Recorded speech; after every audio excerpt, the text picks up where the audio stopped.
नमस्कार, तपाईँ हेर्नुहुन्छ एनिमे न्युज। म हेमन्त अधिकारी। आज हाम्रो माझ हुनुहुन्छ बीजेपीका युवा नेता वेद प्रकाश शर्माजी र उहाँ हाम्रो स्वाभिमानका केन्द्रीय सदस्य पनि हुनुहुन्छ र हाल तीज कार्यक्रम उहाँले एङ्करिङ पनि गर्नुभएको थियो। र वेदजी हाम्रो एनिमे न्युजमा तपाईँलाई स्वागत छ। नमस्कार। वेदजी, अहिलेको समस्या परिस्थितिलाई लिएर खास तौरमा भारत और नेपालको मित्रता लिएर दो शब्द हाम्रो जनतामा भारत र नेपालको सम्बन्ध एकदमै पुरानो, एउटा आध्यात्मिक, सामाजिक, आर्थिक र सम्पूर्ण विश्वमै नभएको एउटा यस्तो सारगर्भित सम्बन्ध हो कि यसबाट, यो मित्रताबाट अरू राष्ट्रहरूले एउटा सन्देश लिन सक्न पर्ने स्थिति भएको सन्देश हो। र विश्वकै दुईटा यस्ता मुलुक जसमा सबभन्दा बढी ओपन बोर्डर छ, भौगोलिक हाम्रो परिस्थिति, हाम्रो परिवेश यस्तो छ र हाम्रो संस्कृति, हाम्रो भाषा, हाम्रो बोली, हाम्रो खानपान एक जस्तै हुने भएकाले र जुन हाम्रो आत्माको जुडाव छ, झन्डै हामी रोटी बेटीको रिलेसन भनेर बुझ्छौँ, तर रोटी बेटी मात्रै नभएर हाम्रो जुन सम्बन्ध छ यो विश्वमै एउटा उत्कृष्ट र एउटा नमुना हुन गएको सम्बन्ध छ। र भारत र नेपाल एक अर्काको पूरक जस्तै पनि भनेर म बुझ्छु र मेरो भनाइ, मेरो बुझाइ त्यस्तो छ। किनभने भारत बिना नेपाल अधुरो र नेपाल बिना भारत अधुरो भनेर बुझ्न सकिन्छ। किनभने आज नेपालको आर्थिक परिवेशको कुरा गर्ने हो भने झन्डै 50% भन्दा बढीको जुन जीडीपी छ त्यो भारतबाट भित्रिने एफडीआईबाट सञ्चालित हुने गर्दछ। नेपालको अर्थव्यवस्थामा ठुल्ठुलो योगदान पुर्याउनेहरू, ठुल्ठुलो व्यापारी वर्गहरू भारत मूलको हुनुहुन्छ भने नेपालमा पनि, भारतमा पनि त्यसै गरी थुप्रो ठाउँहरूमा, भारतको विभिन्न विशिष्ट ठाउँहरूमा पुगेर हाम्रो थुप्रै नेपाली दाजुभाइहरूले एउटा आफ्नो स्थान बनाउनु भएको छ। चाहे त्यो भारतीय सेना होस्, चाहे त्यो भारतीय थुप्रै सरकारी सङ्घ संस्थाहरू हुन्, र त्योभन्दा पनि अझै ठुलो उदाहरण लिने हो भने आचार्य बालकृष्ण एउटा यस्तो उदाहरण हुनुहुन्छ हाम्रो माझमा, जुन भारतको प्रभावशाली 100 प्रभावशाली व्यक्तित्व मध्ये एक हुनुहुन्छ र उहाँले नेपाली पौरुखको, नेपालीले गरेको पुरुषार्थको एउटा उत्कृष्ट उदाहरण दिनुभएको छ। र भारत र नेपाल सम्बन्ध आफैमा एउटा उत्कृष्ट सम्बन्धको विशिष्ट एउटा नमुना हो भनेर म बुझ्छु। बिल्कुल वेदजी, अहिले नेपालमा जुन हिसाबले प्रगति हुन पर्थ्यो र नेपाली युवाहरूलाई जुन हिसाबले राम्रो एजुकेसन लिँदै अब केही गर्लान् भन्ने अवस्थामा उनलाई बाध्यता, विदेशी रोजगारको निम्ति जान बाध्यता परेको छ। र नेपाल अति पिछडिएको कारण के हो? किन डेभलप हुन सकेको छैन नेपाल? राजनीतिक इच्छा शक्तिको कमी र राजनीतिक दृढता नभएको एउटा ठुलो समस्या म बुझ्छु। किनभने विगतको 25 वर्षमा झन्डै 30 भन्दा बढी सरकार फेरिएको, अनि त्यसपछि भएको चुनावमा 2/3 बहुमत जनताले दिँदै पनि एउटा स्थिर सरकार चल्न नपाएको स्थितिमा आजको युवाले नेपाली राजनेताहरूबाट के सिक्ने, उहाँहरूले के उदाहरण लिने? आज हामी ब्रेन ड्रेनको कुरा गर्छौँ। हुने खाने नेपाली परिवारको बच्चाहरू उच्च शिक्षाको लागि कोही अस्ट्रेलिया जाँदैछ, कोही युएस जाँदैछ, कोही युरोप जाँदैछ, अनि अरू मध्यमवर्गीय नेपाली परिवारको भाइहरू दाजुहरू चाहिँ गल्फतिर जाने, कोरियातिर जाने भइरहेको छ। अनि अवस्था नेपालमा हाँक्ने को हुनुहुन्छ भनेपछि नेपालमा हाँक्ने राजनीति गर्ने मान्छे, व्यापारी वर्ग र वृद्धहरू र युवाहरू हुनुहुन्छ भनेपछि अहिले यस्तो स्थितिमा जब देशमा हामी यस्तो खाली एउटा समस्या भोगिरहेका छौँ, एउटा नेतृत्व क्षमताको, दृढताको कमी भएको मलाई लाग्छ। किनभने एउटा पोलिटिकल स्ट्रेन्थ र एउटा पोलिटिकल एक्युमेन प्रदर्शित गर्नु पाएको भए युवा पुस्ताहरूले पनि केही सिक्न पाउँथे होला, र त्यो कमीले कहीँ न कहीँ राष्ट्रलाई अगाडि बढ्नमा ठुलो अवरोध पुर्याएको जस्तो मलाई लाग्छ। आज जुन यत्रो 2/3 बहुमत हुँदै एउटा सरकार सञ्चालन गर्न नसकिने, अनि फेरि यस्तो एउटा राजनैतिक सङ्कटहरू देशमा देखा परिने भनेपछि त्यो पुरै यो जुन प्रक्रिया भइरहेको छ यसले देशलाई सञ्चालन गर्न मात्रै होइन, देशको साथसाथ हाम्रो बहुराष्ट्रिय सम्बन्धहरूदेखि लिएर हाम्रो युवाहरूलाई मार्गदर्शनदेखि लिएर जुन देशभित्रका सानतिना समस्याहरू छन्, चाहे त्यो शिक्षा होस्, चाहे स्वास्थ्य होस्, चाहे त्यो प्रगति होस्, उन्नति होस्, त्यो त आफ्नो ठाउँमा छँदैछ। तर जुन यो वैदेशिक स्तरमा, जुन एउटा जियो पोलिटिकल स्तरमा आज नेपालको मिचाइ भइरहेको अनुभव हुन गएको छ, त्यो पनि कतै न कतै हाम्रो राजनीतिक इच्छा शक्ति र राजनीतिक दृढताको कमी भएको कारणले आज चाहिँ देश जुन स्थितिमा पुग्नु पर्ने, आज हामी कार्बन इमिसनको कुरा गर्छौँ। आज विश्वमा भुटान जस्तो राष्ट्रले उत्कृष्ट काम गरिरहेको छ, विश्वमा एउटा नमुना प्रदर्शित गरेको छ। आज भुटान जस्तो राष्ट्रले हामीलाई भ्याक्सिनेसनहरू गिफ्ट दिएको छ भनेपछि आज हामीले यो डिसाइड गर्नु पर्यो कि, आज हामीले यो विचार गर्नु पर्यो कि आजको विश्वमा हामीले के दिन सकेका छौँ, आज हामीले आफ्नो युवा पिँढीलाई, हामीले युवा पुस्ताहरूलाई के दिन सकेका छौँ, हामीले कुन कल्चर दिन्छौँ, हामीले कुन राजनैतिक विरासत उहाँहरूलाई दिन्छौँ भनेपछि यो हाम्रो देशको राजनेताहरूले बसेर एकपटक विचार मनन गर्नु पर्यो र देशलाई अगाडि कसरी लाने, युवाहरूलाई अगाडि कसरी लाने, उहाँहरूलाई कसरी राजनैतिक रूपमा बलियो बनाउने भन्ने कुरा आज यो देशले, देशका राजनेताहरूले र देशका बौद्धिक भनाउनेहरूले बसेर यसको छलफल गर्नु पर्यो, यसको निदो गर्नु। बिल्कुल बेजी, तपाईँ हाम्रो स्वाभिमानका केन्द्रीय सदस्य हुनुहुन्छ र हाम्रो स्वाभिमान एक संस्था बाहेक यहाँ हजारौँ संस्था, सैकौँ संस्था छन्।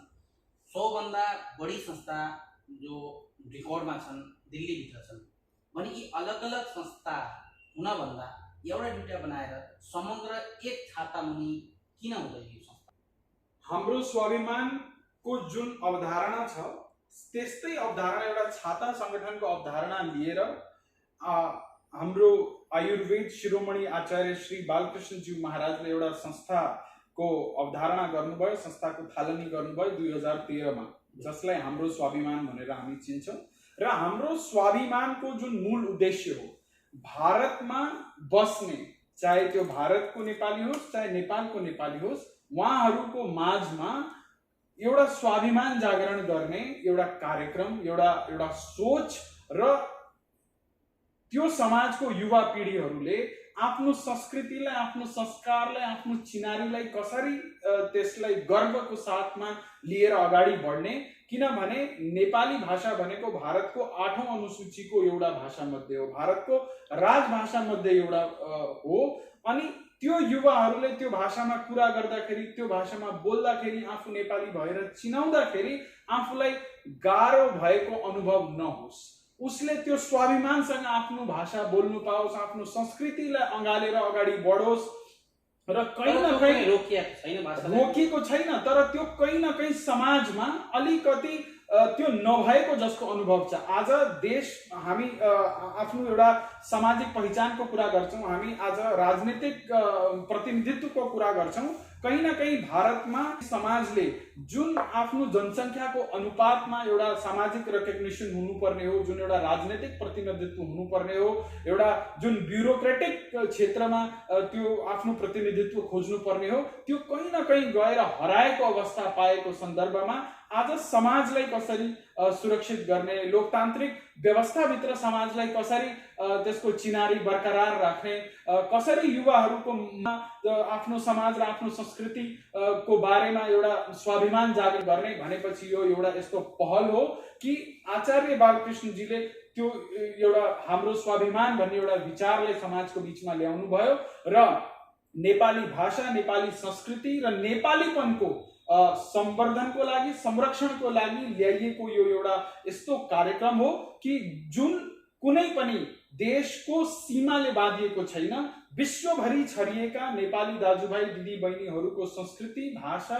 र जुन हाम्रो नेपालीपनको चिनारी हो त्यसको लागि काम गर्नको लागि यो संगठन छ र देशभरिमा काम गर्ने उहाँहरूको एउटा अभिभावक संस्थाको रूपमा। किनभने जति पनि सामाजिक सङ्घ संस्थाहरू छन् उहाँहरूको कहीँ न कहीँ मूल भाव एउटा नै छ कि कसरी नेपाली संस्कृतिलाई बचाउने, जोगाउने र यसको सम्वर्धन संरक्षण गर्ने भनेपछि आचार्यजीले पनि यो एउटा ठुलो संस्थालाई, यो सबै हाम्रो अरू अन्य संस्थाहरूलाई अँगालेर एउटा नेपाली समाजलाई एउटा प्रतिनिधित्व दिने भन्ने विचारको साथमा यसलाई बनाउनु भएको। बिल्कुल बेदजी, तपाईँले बिल्कुल सही सन्देश पनि दिनुभयो र अहिले नेपाली जति भारतमा छन्, लगभग 1 करोड 1.5 करोडको हाराहारी भारतमा नेपालीहरू छन् जो भारतवासी छन्, भारतीय नेपाली भाषी, र उहाँको पहिचान, उहाँको माग हमेसा यही रहन्छ कि हामी नेपाली त हौँ, तर हाम्रो त कहीँ पनि आस्था छैन।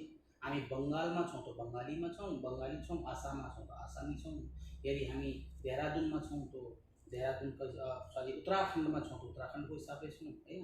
अलग अलग भूमिमा छरिएर बसेका छौँ, चाहे दिल्लीमा छौँ या कहीँ पनि छौँ, तर जुन हिसाबले भाषाको पहिचान छ, भाषाको पहिचानको हिसाबले जमिन छैन। उनको माग छ कि गोर्खाल्यान्ड हामीलाई देऊन् भन्ने उहाँको माग छ, जुन हिसाबले दार्जिलिङमा छ। दार्जिलिङमा भाषा आज पनि बङ्गाली पढाइन्छ, नेपालीको माग भइरहेछ, पढाए पनि होला, तर फेरि पनि बङ्गालीको धेरै महत्त्व छ। भने यो समस्यालाई समाधान कसरी गर्ने? किन नेपाली भन्ने बित्तिकै भाषा चाहे भारतका भन् चाहे कहीँका भी हुन्, सिधा नेपालमा गएर टक्राउँछ। नर्थ इस्टका धेरै नेपालीहरू विभिन्न बम्बई भन् या कलकत्ता भन् या फेरि यहाँ दिल्ली भन्, अलग अलग महानगरमा काम गरेका हुन्छन् र कहीँ न कहीँ उहाँहरूले पनि यो चिजको सामना बिल्कुल गरेका हुन्छन् कि नेपाली भनेपछि कहीँ न कहीँ दोहोरम जमानालाई हेरेका हुन्छन्। त्यसो त्यो हीनताले गर्दा पनि उनीहरू आफ्नो भाषालाई थोडा प्रचलित हुन नसकेको हामीले आफ्नै आँखाले देखेका छौँ। र यो विषय तपाईँले आफ्नै पछिल्लो प्रश्नको जवाफ आफै यो अहिलेको प्रश्नमा दिइहाल्नुभयो। म हाम्रो स्वाभिमान र यसको परिकल्पनाको विषयमा कुरा गर्दै थिएँ। किन आचार्य श्रीले यो हाम्रो स्वाभिमानलाई ल्याउनु भयो भन्ने कुरा, किनभने समस्या तपाईँले आफ्नै प्रश्नमा अभिव्यक्ति दिइसक्नु भएको छ। यो समस्या नहोस् भनेर यस्तो एउटा संगठनको एउटा विचारको परिकल्पना ल्याइयो कि यो देशमा राष्ट्र निर्माणमा योगदान गर्ने प्रत्येक नेपाली, चाहे त्यो भारतीय नेपाली होस् चाहे त्यो नेपालको नेपाली होस्, किनभने भारत र नेपाल एउटा अनौठो सम्बन्ध भएको, एउटा रोटी र बेटीको सम्बन्ध भएको राष्ट्रको यस्तो घनिष्ठ सम्बन्धको परिकल्पना हो जसलाई सुगौली सन्धिदेखि लिएर हाम्रो तमाम सांस्कृतिक जुन एसोसिएसन छ त्यसले सुरक्षित गरेको छ। अनि बाँकी कुरा जुन संवैधानिक दायराका कुराहरू छन् त्यसलाई भारतको संविधानदेखि लिएर नेपालको संविधानदेखि लिएर र दुई राष्ट्रको बीचमा भएको सन्धिहरूले संरक्षित गरेको छ। भनेपछि जुन समाजको बीचमा कुनै पनि प्रकारको इन्सिक्योरिटी छ भने त्यो इन्सिक्योर नभइकन आफ्नो एउटा भूमिका निर्वहन गर्ने र गौरवको साथमा यो भूमिकालाई निर्वहन गर्दा गर्दै समाजमा अघि बढ्ने, आफ्नो गौरवलाई अँगालेर अगाडि बढ्ने भूमिकाको परिकल्पनाको नाम हो हाम्रो स्वाभिमान ट्रस्ट। त्यसैले आचार्य श्रीले यो संगठनलाई देशभरिमा परिचालित गर्नुभएको छ। हजारौंको संख्यामा हाम्रो शाखाहरू छन्, लाखौंको संख्यामा हाम्रो सदस्यहरू हुन्। र भर्खरै हामीले हरिद्वारमा नेपाली समाजको ठुलो नेपाली महिलाहरूले मान्ने हरितालिका तीज भनेर मनायौं, जसमा नेपाली भाषी मात्रै नभएर थुप्रै हिन्दी भाषी प्रतिभागीहरू पनि आउनु भएको थियो। परम पूज्य स्वामीजी महाराजको उपस्थिति थियो र स्वामीजी महाराजको उपस्थितिले उहाँले जनताको बीचमा त्यहाँ आउनु भएको सबै प्रतिभागीको मनमा एउटा के आफ्नो विचार दिनुभयो भनेपछि कि नेपाल र भारतको सम्बन्ध एउटा पारिवारिक सम्बन्ध हो, एउटा यस्तो घनिष्ठ सम्बन्ध हो कि दुनियाँमा मान्छेहरूले त्यसको उदाहरण दिने सम्बन्ध हो। एउटा सांस्कृतिक, एउटा भौगोलिक, एउटा सामाजिक, एउटा आर्थिक र एउटा हाम्रो एउटा संवेदना बोकेको एउटा यस्तो रिलेसन हो। पतञ्जलि र हाम्रो स्वाभिमान ट्रस्ट, स्वयं स्वामीजी महाराज र स्वयं आचार्यजी महाराज यसको लागि कति प्रतिबद्ध हुनुहुन्छ भनेर उहाँले आफ्नो अभिव्यक्तिमा जनाउनु भएको छ। उहाँको योगदान यो समाजको लागि, यो भाषाको संरक्षण संवर्धनको लागि जुन छ, र तपाईले जुन अरू कुरा गर्नुभयो, गोर्खाल्यान्ड जस्तो कुरा गर्नुभयो, तिनीहरू संवैधानिक व्यवस्थाबाट मिलाउने ती विषय भएको हुनाले त्यो राज्य सरकार र केन्द्र सरकारले हेर्ने कुरा हो। तर त्यसको साथ हुँदाहुँदै, संवैधानिक व्यवस्था हुँदाहुँदै हाम्रो समाजको जति पनि हाम्रो सदस्यहरू हुनुहुन्छ उहाँको संस्कृतिको, भाषाको, उहाँको चिनारीको संरक्षण कसरी गर्ने भन्ने कुरा यो तपाईको हाम्रो सबैको एउटा व्यक्तिगत एउटा कर्तव्य भएको हुनाले हामीले आफ्नो ठाउँबाट त्यो कर्तव्य बोध गरेर हामीले त्यसको लागि कदम उठाउनु नै पर्छ र त्यही परिकल्पनाको साथमा हाम्रो स्वाभिमान ट्रस्टको स्थापना भयो। बिल्कुल। अहिले नेपाल और भारतको राजनीतिक तालमेल केही मिल्दै गएको छ र भारत यति उन्नति गरेको छ भने नेपालले पनि कोसिस गरिरहेको छ। नेपालको 2500 नदी नालाबाट भारतको कुना कुना र अहिले खास तौरमा तेल समाप्त हुँदै गएको छ भने पानीको पनि अब लडाई हुँदैछ, किनभने पिउने पानी दुनियाँमा कम हुँदै गएको छ र अबको जो भविष्य छ नेपाललाई लिएर पनि सरकारलाई पनि तपाईले हामी नेपालको कुरा गर्छौं। नेपाल एउटा ल्यान्डलक्ड राष्ट्र हुँदाहुँदै जल संसाधनले प्रचुर मात्रामा भएको राष्ट्र भनेर विश्वले चिन्छ। ब्राजिल पछि नेपाल विश्वको दोस्रो राष्ट्र हो जुन जल संसाधनमा यति धनी भएको हामी पाउँछौं र विभिन्न रिसर्चहरुमा हामीले पाएका छौं कि अन्य थुप्रै खनिज पदार्थहरुको खानी नेपालमा भएको चर्चा अहिले विश्वभरि नै छ। भनेपछि हामी कुरा यो भन्दा पहिला पनि गर्दै थियौं कि राष्ट्रको प्रगतिमा, राष्ट्रको उन्नतिमा अवरोध कहाँ आइरहेको छ भन्दाखेरि एउटा स्मूथ पोलिटिकल ट्रान्जिसन नभएको अवस्थामा आज जनताले जंगल पसेकाहरूलाई पनि प्रधानमन्त्री बनाइदिएको अवस्था हुँदाहुँदै पनि देशमा 25 वर्षपछि प्रचण्ड बहुमतको सरकार बनाइदिँदा पनि यो देशका नेताहरूले आफ्नो जिम्मेवारी नबुझेर नसम्झेर जनतालाई अन्योलमा पार्ने हो भने जनताले आफ्नो कर्तव्य गरेको छ। अब नेताहरूको जिम्मेवारी हो उहाँहरूले जनताको म्यान्डेटलाई बुझेर उसको सम्मान गरेर आफ्नो जिम्मेवारी बुझेर देशलाई अगाडि बढाउनु पर्ने अभिभार उहाँहरूको हो। यदि उहाँहरूले यो गर्नु भएन भने उहाँहरू आफ्नो यो राजनीतिमा फेल हुनु भयो भने उहाँहरूलाई धिक्कार नै छ। किनभने कुनै पनि देशलाई अगाडि बढाउने र त्यो देशलाई सञ्चालित गर्ने भनेको युवा पिढी हो, युवा पुस्ता हो र युवा पिढीलाई त्यो राजनीतिक र जुन एक्युमन छ त्यसको हस्तान्तरण भएन भने कुनै पनि देश अगाडि बढ्न सक्दैन। आज तपाई हेर्नुस् अफगानिस्तानको यत्रो ठुलो इक्जाम्पल छ। अफगानिस्तान भित्र कति खनिज पदार्थ छ भने तपाई पनि अन्दाजा लगाउनु न आज अफगानिस्तानमा के भइरहेको छ। आज अफगानिस्तानको सत्ता कसको हातमा गएको छ। अब अफगानिस्तानमा के हुन्छ भने त्यसको भगवान नै मालिक छ। भनेपछि आज नेपाल एउटा धार्मिक, सांस्कृतिक र देवभूमि भनेर चिनिने एउटा यस्तो शान्ति हामी बुद्धको राष्ट्र भनेर नेपाललाई चिन्छौं, विश्वलाई शान्तिको सन्देश दिने राष्ट्र भनेर नेपाललाई चिन्छौं। तर नेपालको राजनेताहरूको मनमा र मस्तिष्कमा अशान्ति भएको हुनाले आज देश यस्तो अप्ठ्यारोमा परेको छ। आज जसले पनि आफ्नो दुनो सुझाउने कुरो गरिरहेको छ अनि आज आफ्नो एक्युमन नहुँदा हुँदै अर्कालाई गाली गरेर आफ्नो पोलिटिकल फाइदा लिने नेताहरूले आज देशलाई अन्योलमा पारेका छन्। देशको युवाहरूले हेरिरहेका छन् र देशको युवाहरूले बाटो खोजिरहेका छन्। नेपालमा एमसीसी को विरोध भइरहेको छ र तपाईले एमसीसी लाई के भन्नुहुन्छ? एमसीसी नेपाल भित्रको निम्ति एमसीसी को विरोध भइरहेको छ र तिनै विरोध गर्ने थुप्रै नेताज्यूहरूले लुकी लुकी गएर त्यो एमसीसी को कन्ट्र्याक्टमा साइन गरेको भनेर पनि देशभरि विश्वभरि हल्ला फैलिएको छ। अब यो एउटा संवैधानिक व्यवस्थाको कुरा हो र देश सञ्चालन गर्ने मान्छेहरू सत्तामा हुँदाखेरि यो राम्रो हुन्छ भन्ने र आज विपक्षमा हुने बित्तिकै यो हुँदैन भन्ने मान्छेहरूले देशको जनतालाई जवाब दिनुपर्छ कि उहाँहरू त्यति बेला नशामा हुनुहुन्थ्यो कि उहाँहरू अहिले नशामा हुनुहुन्छ। किनभने हिजोसम्म हुन्छ भनेर हल्ला फिजाउँदै हिँड्ने र आज सत्याच्युत भइसकेपछि हुँदैन भनेर जनतालाई दोधारमा पार्ने नेताहरूको जवाबदेही जनतासँग छ र यो देशको जनताले निर्णय गर्नुपर्ने कुरा हो कि यो विषय देशको हितमा छ कि देशको सम्प्रभुतामाथि चोट हुँदैछ।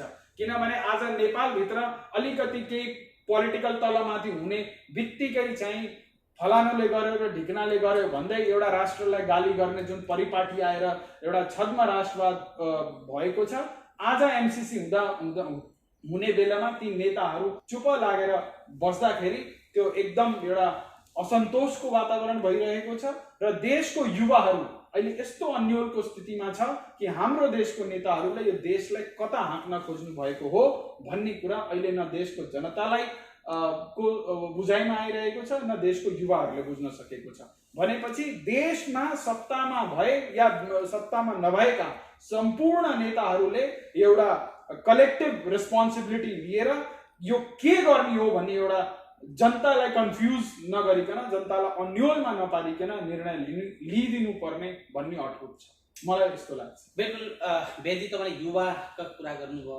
वास्तवमा युवाहरू जब अहिले एजुकेसन लिँदैछन् जहाँ अनपढ बनाइराख्नेको साजिस चलिरहेको छ, युवाहरू पढ्छन् कता पढ्ने कता के गर्ने, जहाँ जुन बाटोबाट उनीहरू हिँड्दै गएको छ अन्तिममा गएर उनीहरूले अँध्यारो भेटाउँछन्। उनीहरूले जुन हिसाबले उज्यालो भेटाएर अघि बढ्ने बाटो हुन पर्थ्यो, माथि जाँदै जाँदा उनीलाई थाहा हुन्छ हामी त्यो गलत बाटो आइरहेको छ। तिनको कोही एउटा गाइडेन्स जहाँ तक अभिभावकबाट पनि भएको छैन र यहाँ कुनै सङ्घ संस्थाले पनि त्यसलाई त्यो गाइडेन्स दिएको छैन। चाहे वो जेएनयूमा पिएचडी गर्दैछन् स्टुडेन्ट भनौँ या दिल्ली युनिभर्सिटी स्टुडेन्ट भनौँ, चाहे सीए विद्यार्थीहरू भनौँ, उनको लागि सही वास्तवमा गाइडेन्स छैन। बाबुआमाले तरकारी बेचेर केही मेहनत मजदुरी गरेर जसरी पनि छोरा या छोरीलाई हाम्रो छोरीले त सीए गर्दैछ, हाम्रो छोराले त सीए सपना छ, यो कहीँ गएर उनीहरूको सपना टुटेको हुन्छ। धेरै मैले देखेको छु आत्महत्या तकको बाध्यता पनि हामीले देखिरहेका छौँ। यो अवस्थालाई कसरी सुधार्न सकियो? अब यो विषयमा झन्डै कुरा गर्दा गर्दै मलाई फेरि हाम्रो स्वाभिमानको एउटा जुन प्रतिज्ञा छ त्यो याद आयो। परमश्रद्धेय आचार्यजी महाराजले वर्षमा 50 जना विद्यार्थीहरूलाई आइएएस र आइपीएस बन्नको लागि एउटा स्कलरशिपको चाहिँ व्यवस्था गर्नुभएको छ। मेरिटमा पर्ने भाइ बहिनीहरूलाई, हाम्रो समाजको भाइ बहिनीहरूलाई उहाँलाई कसरी त्यो कम्पिटेन्स लेभलमा पुर्याउन सकिन्छ भनेर त्यो एउटा प्रतिज्ञा गर्नुभएको छ। भनेपछि आज थुप्रै प्रोग्रामहरू हुँदैछन् समाजमा, तर हामीहरू त्यो प्रोग्रामसँग हामीहरूले आफूलाई कनेक्ट गर्नु पर्यो। किनभने सरकारी योजना पनि तपाईँको घर दैलोमा आएर सरकारले दिँदैन। भनेपछि आज कम्युनिकेसनको जमाना छ, आज हामी डिजिटाइजेसनको कुरा गर्छौँ। आजको युवा भाइ बहिनीहरू धेरै अगाडि बढिसक्नु भएको छ। आज घरमा बसेर आजको युवाहरूले यो लकडाउनमा आएको भाइ बहिनीहरूले थुप्रै युट्युब च्यानलहरू बनाएर घरमा भ्लगिङ गरेर महिनामा हजारौँ लाखौँ रुपियाँ कमाउन थाल्नु भएको छ। थुप्रै स्टार्टअपहरूको काम युवाहरू गर्दैछन्। आज भारतलाई स्टार्टअपको राष्ट्र भनेर बुझिन्छ। आज तपाईँ युएसको थुप्रो ठुल्ठुलो कम्पनीजहरूमा जानुभयो भने तपाईँले भारतीय युवाहरूले वहाँ नेतृत्व गरेको पाउनुहुन्छ। सिलिकन भ्याली पुरै भारतीय हो। आज त्यही कुरा आज नेपाली युवाले पनि गर्न सक्छ। र नेपाली युवाले किन गर्न सक्छ भने आज नेपालभित्र तमाम थुप्रै स्टार्टअपका प्रोजेक्टहरू आइरहेका छन्। विदेशमा गएर पढेका थुप्रै भाइ बहिनीहरू फर्केर नेपाल आउनु भएको छ र उहाँहरूले पनि त्यही भारतकै युवाहरूलाई देखेर त्यस्तै तरिकाले थुप्रै स्टार्टअपको प्रोजेक्टहरूमा अहिले नेपालमा काम गर्दै हुनुहुन्छ। तर जबसम्म देशभित्र एउटा पोलिटिकल स्ट्राटेजी हुँदैन, एउटा पोलिटिकल भिजन हुँदैन, पोलिटिकल एउटा एस्योरेन्स हुँदैन, तबसम्म त्यो देशमा कोही पनि मान्छे फर्केर आएर म केही नयाँ गर्छु भनेर बस्न सक्दैन। आज युएसमा बसेर डलरमा कमाउने नेपाली के सोचेर नेपाल फर्केर उसले राष्ट्र निर्माणमा कन्ट्रिब्युट गर्ने? आज बहुमतमा जनताले 2/3 को बहुमत दिँदा दिँदै रातारात पार्टी फुटाएर देशलाई अन्योलमा पार्ने नेताहरूको भर परेर देश फर्किने कि देशको माया मानेर फर्किने र केही काम धन्दा गर्दाखेरि दलालहरूलाई कमिसन दिँदा दिँदै बर्बाद हुने? आज त्यो एउटा विश्वासको वातावरण सिर्जना गर्ने जिम्मेवारी कसको? किनभने आज विश्वभरिमा युवाहरूलाई एउटा कन्स्ट्रक्टिभ भनेर बुझिन्छ। आजको युवाहरूले इनोभेसनको कुरा गर्छ, आजको युवाहरूले रिसर्चको कुरा गर्छ, डेभलपमेन्टको कुरा गर्छ, स्ट्र्याटेजीको कुरा गर्छ, तर त्यो ट्यालेन्टलाई एउटा विश्वासको वातावरण कसले बनाउने? खोखला राष्ट्रवादका कुरा गरेर नारा लगाएर कहिलेसम्म कसको पेट भरिएको छ, कहाँ भरिएको छ? विश्वको एउटा राष्ट्रको इतिहास उठाएर हेर्नुहोस्, नाराले पेट भरिँदैन। पेट भरिनको लागि पेटमा अन्न चाहिन्छ, हातमा काम चाहिन्छ। युवाहरूसँग सिप छ, उहाँहरूसँग एउटा ऊर्जा छ, र त्यो ऊर्जालाई परिचालन एउटा राजनैतिक दशा र दिशा देखाएर मात्रै हुन्छ। किनभने आज हामी एनजिओ का कुरा गरौँ, आइएनजिओ का कुरा गरौँ, आज कसले दान दिएर कति दिन चल्छ? आज दान होइन, आज सिप दिनुपर्छ।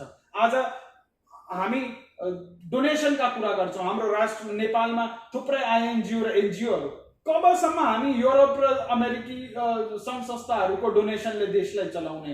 कसरी समाजभित्र त्यो काम कहिलेसम्म गर्ने? किन हामी एउटा सानो 3 करोडको देशलाई किन हामी स्वावलम्बी हुन सक्दैनौँ? किन हामी आत्मनिर्भर हुन सक्दैनौँ? के आज हामीले एउटा भ्याक्सिनेसनको लागि पनि कुरेर बस्नुपर्छ कि यो देशले हामीले 10 लाख देला, यो देशले 20 लाख देला भनेर कुर्नुपर्छ? किन आज हामीहरू त्यो गर्न सक्दैनौँ? किनभने आज देशभित्र काम गर्ने ऊर्जावान युवाहरू साथीलाई हामीले देशमा रोक्न सकेका छैनौँ। आज देश दलालहरूको हातमा परेको छ। कोही दलाल युरोपसँग बिक्किरहेको छ, कोही दलाल अमेरिकासँग बिक्किरहेको छ, कोही दलाल चीनसँग बिक्किरहेको छ, अनि तिनीहरूलाई दलाली गर्दा गर्दै ठिक्क भइरहेको छ। तिनीहरूले न देशको बारेमा सोचेका छन्, न तिनीहरूले देशको संविधानको बारेमा सोचेका छन्। आज देश त्यही भरमर्कामा परेको छ। आज जनताले बाटो खोजिरहेको छ। बिल्कुल, धेरै धेरै धन्यवाद वेदजी। अन्तिममा तपाईँलाई हाम्रो खासमा एनबिए न्युजका दर्शक र विश्वमा छरिएकाहरूलाई पनि सानो सन्देश दिँदै हामीले बिदा लिन्छौँ। 2 शब्द। एनबिए न्युज र हेमन्त अधिकारीजीको टिमले धेरै राम्रो काम गर्दैछ।